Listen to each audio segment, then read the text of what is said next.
মানে আমি কখনোই শুটিং এর সময় আসলে প্লিজ থাকি না, এটা আমার একটা অভ্যাস। আমি যখন ডাবিং এ যাই, ডাবিং এ যাওয়ার পর ডাবিং এ যাওয়ার সময় আসলে রাহিম ভাইয়া বসে বসে বারবার বলছিল এই শটটা দেখো, এই শটটা কত পারফেক্ট, এই সিনটা দেখো, এই সিনটা কত পারফেক্ট হয়েছে, এখানে দেখো তোমাকে মনে হচ্ছে এটা তোমার জন্য। সো আই ওয়াজ লাইক আচ্ছা, তাহলে তো মনে হয় সবাই ঠিকই বলেছিল। বাট যতক্ষণ আমি এটা শ্যুট করেছি, যতক্ষণ আমি এই ক্যারেক্টারটার সাথে ছিলাম, আই ওয়াজ থিঙ্কিং লাইক আদৌ কি হচ্ছে কিনা, মানে এই ভয়টা এখনো আমি বলবো আমার মধ্যে কাজ করে। আমি যখন গানটা দেখি, আমি যখন কিছু সিন দেখি, কিংবা আমার ফোনে শ্যুট যখন আমি দেখি যেগুলোর ভিডিওস আছে, আমি তখনই চিন্তা করি আচ্ছা এটা কি হয়েছিল নাকি আমি আরো বেটার পারতাম। চলুন আমাদের জঙ্গলি টিমের সাথে কথা বলি, তারা কিন্তু অলরেডি জঙ্গলি হয়েই আছে, দুজন মিলে ঝগড়া করছে। ঠিক আছে, এই খুনসুটি কিন্তু কাটা যাবে না, আমরা দেখতে চাই। আচ্ছা,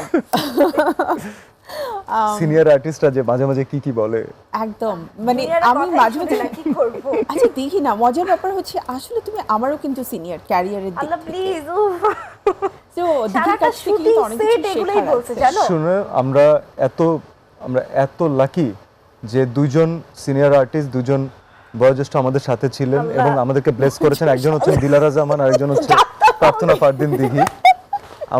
আমাদের পুরো টিমকে তারা দুজন এত সুন্দর দোয়া দিয়ে, ভালোবাসা দিয়ে গুছিয়ে রেখেছে। একদম।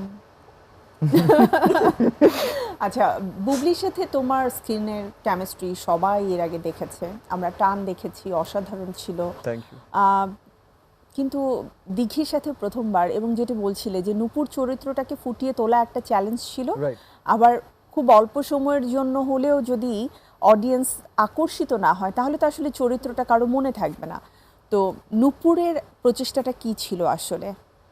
ফার্স্ট অফ অল আমি একটু কনফিউজডই ছিলাম যে আদৌ কি আমি করব না, করলে কিভাবে করব, কারণ আমার কোনো এক্সপেরিয়েন্সও নেই যে এই টাইপের ক্যারেক্টারের, কিংবা এই টাইপের ক্যারেক্টার আসলে আমি যখন দেখি স্ক্রিনে আমি নিজেও কনফিউজ থাকি যে আমি তখন কি জাজ করব। সো আমি খুবই কনফিউজ ছিলাম। তো দেখা যাচ্ছে একবার আমি বাবাকে বলছি বাবা আমি কি করব, একবার আমি রাহিম ভাইয়াকেই বলছি আমি কি করব, একবার দেখা যাচ্ছে আমি আমার ভাইয়াকে বলছি ভাইয়া আমি কি করব।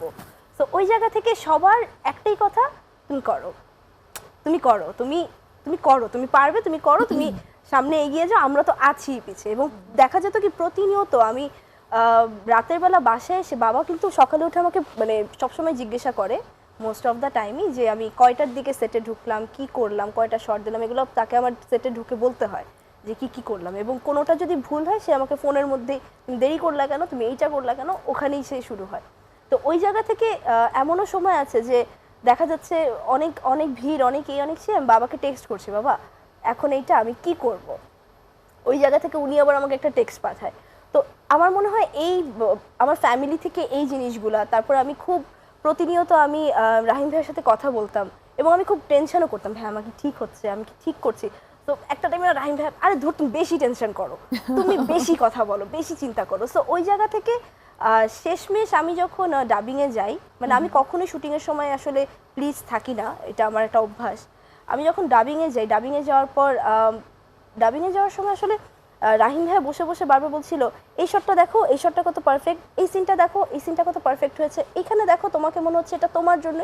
সো আই ওয়াজ লাইক আচ্ছা, তাহলে তো মনে হয় সবাই ঠিকই বলেছিল।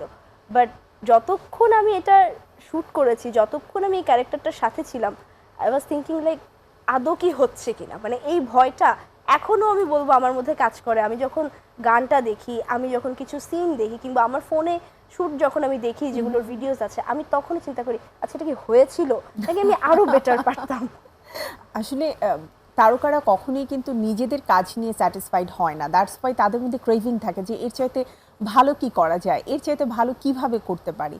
আর এজন্যই তো তারা আসলে পরবর্তীতে জনপ্রিয় থেকে আরো বেশি জনপ্রিয় হয়ে ওঠে। এবার একটু বলো সিয়ামের কথা, যে ওকে এভাবেই তোমাকে অলওয়েজ পোক করেছে পুরো সেটে?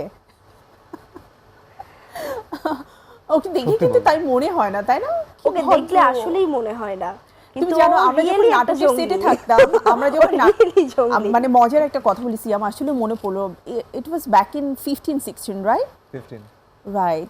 সো আমাদের সেটে সবচেয়ে ভদ্র যে ছেলেটা ছিল সেটা হচ্ছে সিয়াম। হ্যাঁ, বাট মজার ব্যাপার মান্না ভাই অলওয়েজ ও ভদ্র, ঠিক আছে, ওকে তুমি চিনোই না। 9.5-এর কথা বলছি। রাইট। তো সিয়াম না, আমি যখন এখনো আমাদের সবাইকে same, ধোকা same. দিয়ে চলে গেল ইউকেতে, আমরা সবাই খুব মিস করেছি, কারণ হঠাৎ করেই আমরা একদিন জানলাম যে সিয়াম চলে এভাবে বলো যাচ্ছে। না, ধোকা দিয়ে যায়নি, আমার নিজেরও যেতে খুব কষ্ট হয়েছে, তবে আমার মনে হয় ওইটা আমার লাইফের সবচেয়ে বেস্ট একটা একটা ডিসিশন ছিল, decision ছিল এবং অ্যাপ্রিশিয়েটেড।